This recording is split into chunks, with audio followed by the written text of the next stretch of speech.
14 কোটি টাকার একটি প্রকল্প এভাবেই পড়ে আছে।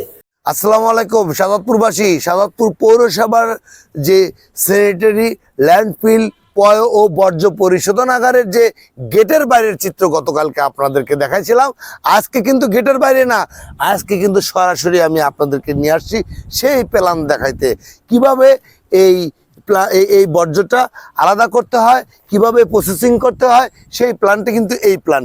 আমি এসে দেখি যে না, এটি মনে হচ্ছে একটি ডাম্পিং পয়েন্ট, কারণ এখানে কোনো ধরনের যে পচনশীলকে আলাদা করা এবং অপচনশীলকে আলাদা করা কোনো ধরনের কার্যক্রমেই নাই পৌরসভা। এ যেন একটি মনে হচ্ছে যে এটিও একটি ডাম্পিং পয়েন্ট, সেই ডাম্পিং পয়েন্টের মধ্যে আছে। আমি মনে করেছিলাম না জানি কি এখানে সুন্দর ব্যবস্থাপনা আছে, বর্জ্যগুলো দিয়ে গ্যাস তৈরি হচ্ছে এবং পচনশীল বর্জ্যগুলো দিয়ে গ্যাস হচ্ছে এবং জৈব সার হচ্ছে এবং অপচনশীল বর্জ্যগুলো আলাদাভাবে রিসাইকেল প্ল্যান্টে যাচ্ছে, কিন্তু না, আর যা বাইরে তা ভিতরে। এই হলো সাদাতপুরের পৌরসভার সেই প্ল্যান্ট।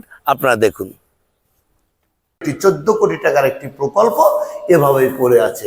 আমি চাই কর্তৃপক্ষ দ্রুত ব্যবস্থা গ্রহণ করবেন এবং আমি দেখাচ্ছি আপনাদেরকে, দেখেন যে সব সিস্টেমই কিন্তু এখানে বিদ্যমান আছে, কিন্তু পরিচালিত হচ্ছে না সঠিকভাবে, কারণ জনবল এবং অর্থের অভাব।